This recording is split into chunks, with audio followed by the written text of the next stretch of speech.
تیسرا آ گیا. حضرت ابو ہریرہ فرمایا کرتے اونٹ ایک دوسرے کو دھکے دیتے تھے, پیچھے ہٹ جا, پہلے میں نے جانا ہے, پہلے میں نے جانا ہے. 63 اونٹ وادی منا میں حج کے موقع پر میرے رسول پاک نے دست مبارک سے ذبح فرمائے. ہر قربانی حضور نے اپنے ہاتھوں سے فرمائی. قربانی واجبات دین میں سے, ضروریات دین میں سے, اور کوئی اتنا لمبا چوڑا مسئلہ نہیں. بہت ساری چیزوں کو خود بخود مشکل کر لیتے ہیں.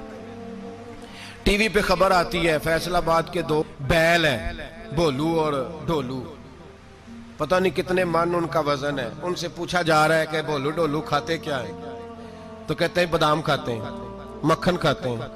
یہ جناب پتہ نہیں ان کو دودھ کتنے کلو روز پیتے ہیں, اور بھولو ڈولو بیچارے سے خود نہیں چلا جا رہا. لگ ایسے رہ جیسے وہ خود کہہ رہے ہیں مہربانی کرو ہمیں ذبح کر لو. اب تو اٹھا بیٹھا بھی نہیں جا رہا. او خدا کے بندو, دین کی اصل حقیقت کو سمجھو. یہ تو حضور نے فرمایا خوبصورت جانور لاؤ, یہ کس حدیث میں آیا ہے کہ اسے بادام کھلاؤ؟ آج لوگ انسانوں کو روٹی نہیں مل رہی اور جانوروں کو بادام کھلا رہے ہو. اس کے حصے میں جو اللہ نے شے رکھی ہے نا وہ چارہ ہے. اس کو چارہ کھلاؤ اور اچھے طریقے سے پیٹ بھر کے کھلاؤ. جانور کو پیٹ بھر کے چارہ کھلایا جائے تو جتنی اس کی طبیعت ہوتی ہے اس حساب سے وہ صحت مند ہو جاتا ہے. باقی یہ تو آپ کسی شخص کو اتنا کھلا دیں کہ اس کا پیٹ اتنا بڑا ہو جائے, پھول جائے, تو وہ بیچارہ تکلیف میں آئے گا کہ نہیں آئے گا؟ یہ کس قسم کا ماحول ہے؟ ایک بکرا بکا ہے لاہور میں, اور سیٹھوں نے شرطیں لگائی ہوئی ہیں, میں 5 لاکھ کا لایا ہوں تو میں 9 لاکھ کا. یہ کیا چکر ہوا؟ مجھے اتنا کھلایا جی, اس کو فلاں چیز. یہ کس نے کہا ہے کھلانے کا؟ بادام کھانا کس حدیث میں آیا؟ کس صحابی نے اپنے بکرے کو بادام کھلائے؟ کس نے مکھن کھلایا؟ کس نے پیڑے کھلائے؟ بس کرو, عجیب تماشا لگ گیا. اور یہاں تو اتنی بری حالت ہو گئی ہے کہ عورتیں ناچنے لگی ہیں قربانی کے جانوروں کے آگے, بیبیاں بیچنے لگی ہیں. اللہ کے غضب کو آواز نہ دو. یہ قربانی ہے کہ ہر چیز کا, مذہب کی ہر شے کا مذاق بنا دیا ہے. جس دین نے عورت کی اپنی قربانی بھی ہو تو اس کو ذبح کرنے کی اجازت نہیں دی, مرد ذبح کرے گا. جو دین کہتا ہے کہ عورت ذبح نہیں کرے گی, وہ عورت بیچ سکتی ہے اللہ کے جانور؟ یہاں جس کا میں نے رمضان میں بھی کہا تھا, پھر بات دہراتا ہوں, سارا سال ناچتے گاتے ہیں, اور عید کا موقع آتا ہے تو 2-4 مولوی بٹھا کے وہ دین سکھانا شروع کر دیتے ہیں. کوئی پتہ ہی نہیں, کوئی خبر ہی نہیں. جس بوتل میں کل تک شراب بک رہی تھی اسی میں دودھ پلاؤ گے؟ جس برتن میں کل تک پیشاب تھا اس میں آج لوگوں کو شہد پلاؤ گے؟ بس کرو, یہ مذاق نہیں, یہ رسول اللہ کا دین ہے.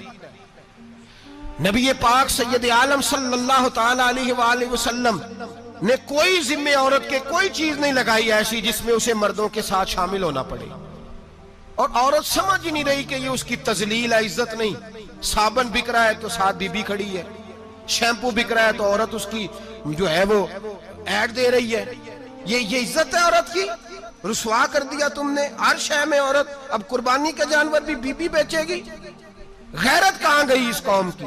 میرے رسول پاک سرور دو عالم صلی اللہ تعالی علیہ وسلم کو کسی نے آ کے کہا فلاں قبیلے کے لوگوں نے عورت کو سربراہ بنایا ہے, عورت کو آگے لگا لیا ہے. فرمایا تباہ ہو گئے وہ لوگ, انہوں نے عورتوں کو اپنے آگے پیشوا بنا لیا.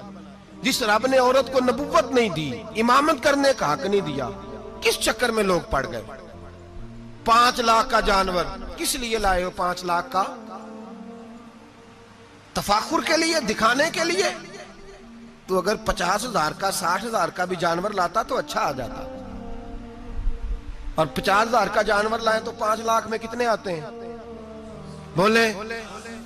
تو 10 جانور ذبح ہوں گے تو کتنے غریبوں تک گوشت جائے گا, کتنے گھروں کا بھلا ہوگا. ہر چیز کا چکر الٹا کر دیا گیا ہے. اور صرف حج کے لیے ہوتی تو میرے رسول پاک ہر سال قربانی نہ کرتے, اور میرے نبی پاک قربانی دینے کا حکم. ایک اور بات بڑی لوگ پوچھنے لگے, کہتے جی گائے کی ہوتی ہے, بھینس کی بھی ہوتی ہے کہ نہیں؟ چلو جی اب نئی بات نکل آئی. حدیث پاک میں لفظ آیا اونٹ کا, نبی پاک نے فرمایا بکرا 1 سال کا, گائے 2 سال کی, اونٹ 5 سال کا. حدیث میں لفظ آ گیا اونٹ کا. اب کو بندہ کہے پہلے بتائیں نر کا کہ مادہ کا, تو میں کدھر سے آپ کو حدیث نکال کے دوں جس میں نر بھی اور مادہ علیحدہ علیحدہ ہو؟ حدیث پاک میں ذکر آ گیا دمبے کا، مینڈے کا. اب باقی جو سارے جاگ رہے ہیں نا، اب غور فرمائیں، باقی ایک بکرا ہے، ایک چھترا ہے، ایک دمبا ہے، ایک دیسی بکرا ہے، ایک پہاڑی بکرا ہے، تو علیحدہ لفظ کہاں سے نکال کے دیے جائیں؟ یہ ساری انواع ہیں، اقسام ہیں، نوع ہیں. اسی طرح بھینس بھی گائے کی ایک قسم ہے. امام اعظم ابو حنیفہ فرماتے ہیں النوع منہ، یہ اس کی ایک قسم ہے، نوع میں سے ہے، گائے کی نوع میں سے ہے. آپ عام لفظ بولتے ہیں تو کہتے ہیں بکرا چھترا گائے بھینس، عام لفظ ہے نا. تو جب گائے کہہ دیا تو اب کو بندہ کہے گائے آیا تو پہلے بتائیں گائے تو ہے تو اس میں بیل شامل ہے کہ نہیں؟ تو گائے کی جتنی قسمیں ہیں نا، ہمارے محدثین بھینس کو گائے میں شامل کرتے ہیں. بھینس گائے کی ایک قسم ہے. تو نبی پاک صلی اللہ علیہ وسلم نے جب گائے کا لفظ استعمال کیا تو بھینس اس کے اندر آ گئی. تو اگر گائے کی قربانی جائز ہے تو بھینس کی قربانی بھی جائز ہے. اگر بیل کی قربانی جائز ہے تو کٹے کی قربانی بھی 100% جائز ہے. اس کے اندر 7 حصے ڈالے جائیں گے، اسے قربان کیا جائے گا، یہ جائز ہے. اگر آپ صریح لفظ نکال کے دکھانے کو کہیں گے تو پھر تو بڑی چیزوں میں لوگ الجھ جائیں گے. پھر کیسے نکالا جائے گا خسی کی جائز ہے کہ نہیں، جو خسی نہیں اس کی جائز ہے کہ نہیں، فلاں کی. تو ان تفصیلات، ہاں بہت ساری چیزوں کی تفصیلات حدیث میں ہیں لیکن ساری چیزوں کی موجود نہیں. اس لیے میرے عزیز یاد رکھیں، بھینس کی قربانی بھی ہوگی، گائے کی بھی ہوگی، بیل کی بھی ہوگی، کٹے کی بھی ہوگی. جن کی نہیں ان کی نہیں. ہم نے کبھی کہا ہرن کی قربانی بھی ہوگی یا مرغی کی قربانی بھی ہوگی. تو حدیث مبارکہ کے اندر جو چیزیں موجود ہیں ان کی جتنی اقسام ہیں ان سب کی قربانی کرنا ہاں جائز ہے. اور میرے نبی پاک صلی اللہ علیہ وسلم نے فرمایا جانور خوبصورت ہو، لنگڑا نہ ہو، کانا نہ ہو، زخمی نہ ہو، خوبصورت جانور لاؤ، اس کو لا کے ذبح کرو. لوگ کہتے ہیں چلو اتنے پیسے اللہ کے راستے میں دے دیں تو یہ کافی نہیں کافی. مسلم شریف میں، بخاری شریف میں میرے نبی پاک سید عالم صلی اللہ تعالی علیہ وسلم نے فرمایا 10 ذی الحج کو اللہ کی نظر میں ابن آدم کا سب سے پسندیدہ عمل. لیکن نا 10 ذی الحج کو، کل 10 ذی الحج ہے تو بڑے کام ہوں گے، فجر کی نماز بھی ہوگی، تکبیرات تشریق بھی پڑھی جائیں گی. آج فجر سے شروع ہو گئی نا، 9 کی فجر سے لے کر 13 کی عصر تک تکبیرات تشریق پڑھی جائیں گی. اللہ اکبر، اللہ اکبر، لا الہ الا اللہ واللہ اکبر، اللہ اکبر وللہ الحمد، اللہ اکبر، اللہ اکبر، لا الہ الا اللہ واللہ اکبر، اللہ اکبر وللہ الحمد، اللہ اکبر، اللہ اکبر، لا الہ الا اللہ واللہ اکبر، اللہ اکبر وللہ الحمد. کوشش کریں جب بھی پڑھیں 3 بار پڑھیں. تکبیرات تشریق بھی پڑھی جائیں گی، فجر کی نماز بھی کل ہوگی، عید کی نماز بھی ہوگی، لوگ اور بھی کوئی ذکر اذکار کریں گے. لیکن میرے نبی پاک صلی اللہ علیہ وسلم نے فرمایا 10 ذی الحج کو اللہ کو اپنے بندے کا جو کام سب سے زیادہ پسند ہے وہ یہ ہے کہ وہ اللہ کے راستے میں جانور کا خون بہائے. حالانکہ نمازیں بھی ہیں، اذکار بھی ہیں، تکبیرات بھی ہیں، سارا کچھ ہے، پر اللہ کو سب سے زیادہ کیا پسند ہے؟ جانور کو قربان کرنا. یہ اللہ کو بڑے خوبصورت لفظ نبی پاک علیہ السلام نے فرمایا قربانی کا جانور قیامت کے دن اپنے سینگوں اور کھروں سمیت آئے گا، اور جس نے قربانی کی ہوگی اس کی بخشش کروا کے اسے جنت میں لے کر جائے گا. تو فرمایا ابن آدم کا سب سے پسندیدہ عمل یہ، سب سے پسندیدہ، کہ وہ 10 ذی الحج کو قربانی کریں، کوشش کریں خود ذبح کریں اپنا جانور. یہ حضور کی سنت ہے. یہ نہ ہو سکے تو نبی پاک صلی اللہ علیہ وسلم نے اپنے ہاتھوں سے ذبح کرنے لگے حضرت فاطمہ کا جانور. تو فرمایا فاطمہ ادھر آ کے اس کے پاس کھڑی ہو جاؤ، میں تمہارا جانور ذبح کرنے لگا ہوں. اپنے جانور کے پاس کھڑے ہوں. میرے جو بھائی ذبح کرنے کا کام کرتے ہیں نا، قصاب ہم کہتے ہیں، سارے قصاب نہیں ہوتے، بہت سارے لوگ یہ سعادت حاصل کرتے ہیں اور بڑے نیکی کا کام کرتے ہیں، اللہ انہیں بڑی بہترین جزا عطا فرمائے گا، بڑا خیر کا کام کرتے ہیں.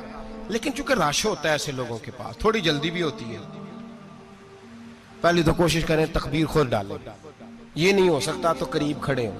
ہمارے ہاں ایک رواج یہ بھی ہے کہ 2 بندے ہاتھ رکھتے ہیں، ذبح وہ کر رہا ہوتا ہے تو جس کی قربانی ہوتی ہے اس کو کہتے ہیں تو بھی ساتھ ہاتھ رکھ. ہوتا ہے نا جی بہت ساری جگہوں. اب حکم یہ ہے شریعت اسلامیہ کا کہ جب جانور ذبح کریں گے تو پڑھیں گے بسم اللہ اللہ، بسم اللہ اللہ۔ ہاں نبی پاک صلی اللہ علیہ وسلم نے لمبی دعا پڑھی، صحابہ بھی لمبی دعا، انی وجہت وجہی للذی فطر السماوات والارض حنیفا وما انا من المشرکین، یہ بھی پڑھا۔ اور پھر میرے رسول پاک صلی اللہ علیہ وسلم نے یہ بھی کہا کہ اللہ میری طرف سے قبول فرما، میری امت میری اہل بیت کی طرف سے قبول فرما۔ صحابہ جب جانور ذبح کرنے لگتے پہلے یہ دعا پڑھتے، پھر کہتے اللہم تقبل منا کما تقبلتا خلیل کا ابراہیم علیہ السلام وتقبلتا حبیب کا محمد صلی اللہ علیہ وسلم، اے اللہ ہم سے بھی قبول فرما جیسے تو نے حضرت ابراہیم سے قبول فرمائی اور جیسے اپنے حبیب حضرت محمد صلی اللہ علیہ وسلم سے قبول۔ یہ ساری دعا پڑھیں، اور جب جانور ذبح کرنے لگے تو پھر پڑھیں بسم اللہ اللہ، بسم اللہ اللہ۔ اچھا دو آدمیوں نے ہاتھ رکھا ہوا ہے، دو آدمیوں، اب اگر ایک نے بھی نہ پڑھی بسم اللہ اللہ اکبر تو جانور حلال نہیں ہوگا، دونوں کو پڑھنا پڑے گا۔ یہ مسئلہ یاد رکھیں۔ ایک اور بات بھی بتانی ہے آپ کو، وہ بھی آپ نے یاد رکھنی ہے۔ قربانی کے بڑے جانور میں کتنے حصے ہوتے ہیں؟ 7۔ اب 7 حصوں میں 7 کی نیت قربانی کی ہونی چاہیے، 7 کی۔ 6 حصے ڈال گئے، جو چلے تھوڑے سے زیادہ امیر لوگ نہیں تھے، نارمل تھے، انہوں نے 6 حصے ڈال لیے۔ 7واں امیر آدمی تھا، اس کو جا کے کہا یار ایک حصہ نہیں مل رہا، تو چل تو نے تو 2-3 بکرے لیے ہوئے ہیں، تو بھی شامل ہو جا۔ اس نے پہلے تو کہا نہیں یار میں نے اب لے لیے، پھر جب اصرار کیا تو کہا چلو ٹھیک ہے بڑے گوشت کا قیمہ کرا لیں گے۔